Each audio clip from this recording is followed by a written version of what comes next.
Pride and Prejudice Bab 5. Tak jauh dari Longbourn, tinggallah sebuah keluarga yang akrab dengan keluarga Bennet. Sir William Lucas dahulu berdagang di Meryton. Di sana, dia mendapatkan cukup banyak kekayaan dan dianugerahi gelar kebangsawanan dalam masa jabatannya sebagai wali kota. Mungkin akibat terlalu menghayati gelarnya, dia merasa muak terhadap bisnis dan tempat tinggalnya di sebuah kota perdagangan kecil. Dia meninggalkan keduanya, pindah bersama keluarganya ke sebuah rumah yang terletak sekitar 1 mil dari Meryton. Rumah itu dinamai Lucas Lodge sejak saat itu. Di sana, dia bisa dengan senang hati memikirkan kedudukannya dan terbebas dari belenggu bisnis. Dia menyibukkan diri dengan menebarkan kebaikan ke seluruh dunia. Kedudukan tingginya itu tidak membuatnya congkak. Sebaliknya, dia sangat memperhatikan semua orang.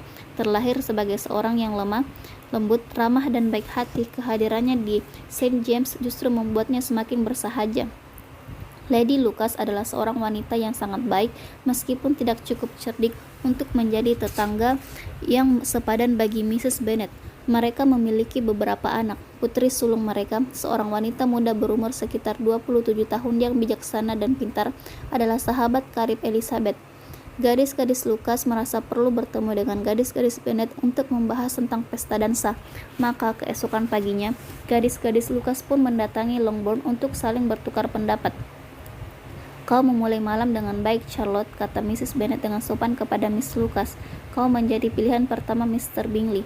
"Ya, tapi sepertinya dia lebih menyukai pilihan keduanya." "Oh, maksudmu Jane ya?" Karena dia berdansa 2 kali dengan Jane. Sejujurnya itu seperti pertanda bahwa Mr. Bingley mengaguminya. Aku cukup yakin mengenai hal ini. Aku mendengar kasak-kusuk tentang ini, tapi aku tidak tahu apa tepatnya. Sesuatu tentang Mr. Robinson. Mungkin maksud Anda percakapan antara Mr. Bingley dengan Mr. Robinson yang tanpa sengaja saya dengar.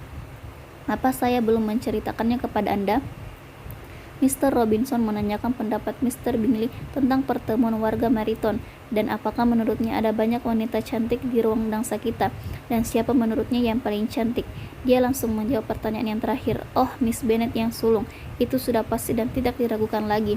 Astaga, wah, kedengarannya dia sudah sangat yakin, namun mungkin juga tidak berarti apa-apa.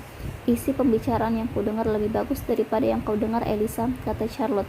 "Lebih baik mendengarkan Mr. Bingley daripada Mr. Darcy, kan?" Elisa yang malang mendengar Mr. Darcy hanya menganggapmu lumayan. "Kuharap kau tidak membuat Lizzie risau gara-gara komentarnya, karena Mr. Darcy adalah pria yang sangat menyebalkan, sehingga disukai olehnya sama saja dengan mendapatkan nasib buruk." Mrs. Long memberitahuku semalam bahwa Mr. Darcy duduk di dekatnya selama setengah jam tanpa sekalipun membuka mulutnya. "Apa kau yakin, Mama? Sepertinya ada yang salah," kata Jane. "Aku yakin melihat Mr. Darcy berbicara dengan Mrs. Long."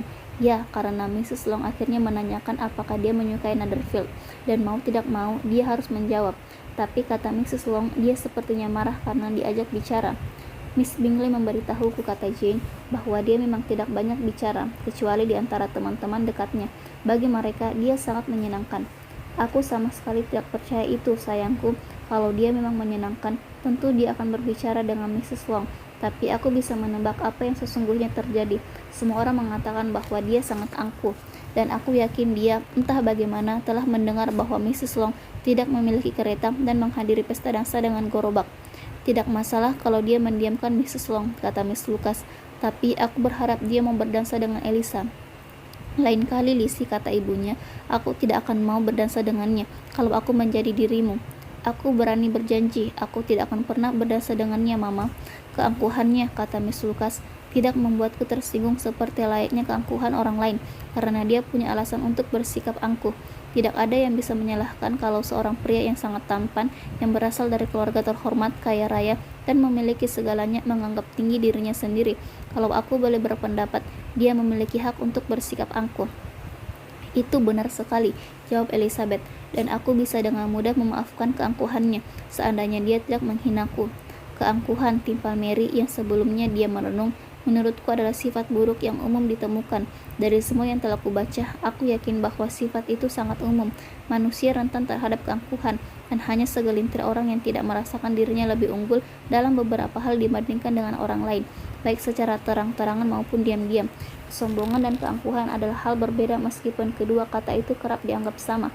Seseorang bisa menjadi angkuh tanpa menjadi sombong, Keangkuhan terkait dengan anggapan kita terhadap diri kita sendiri, sedangkan kesombongan terkait dengan bagaimana kita menginginkan orang lain berpendapat tentang diri kita. Seandainya aku sekaya Mr. Darcy, seru si kecil dari keluarga Lukas yang datang bersama kakak-kakaknya, aku tidak akan memedulikan keangkuhanku.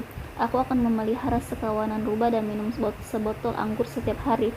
Kalau begitu, kau akan minum jauh lebih banyak daripada yang semestinya, kata Mrs. Bennet. Dan kalau aku melihatmu melakukan itu, aku akan langsung merebut botolmu. Bocah laki-laki itu memprotes, tapi Mrs. Bennet tetap mencecarnya, dan keributan itu berakhir bersamaan dengan perginya anak-anak keluarga Lukas.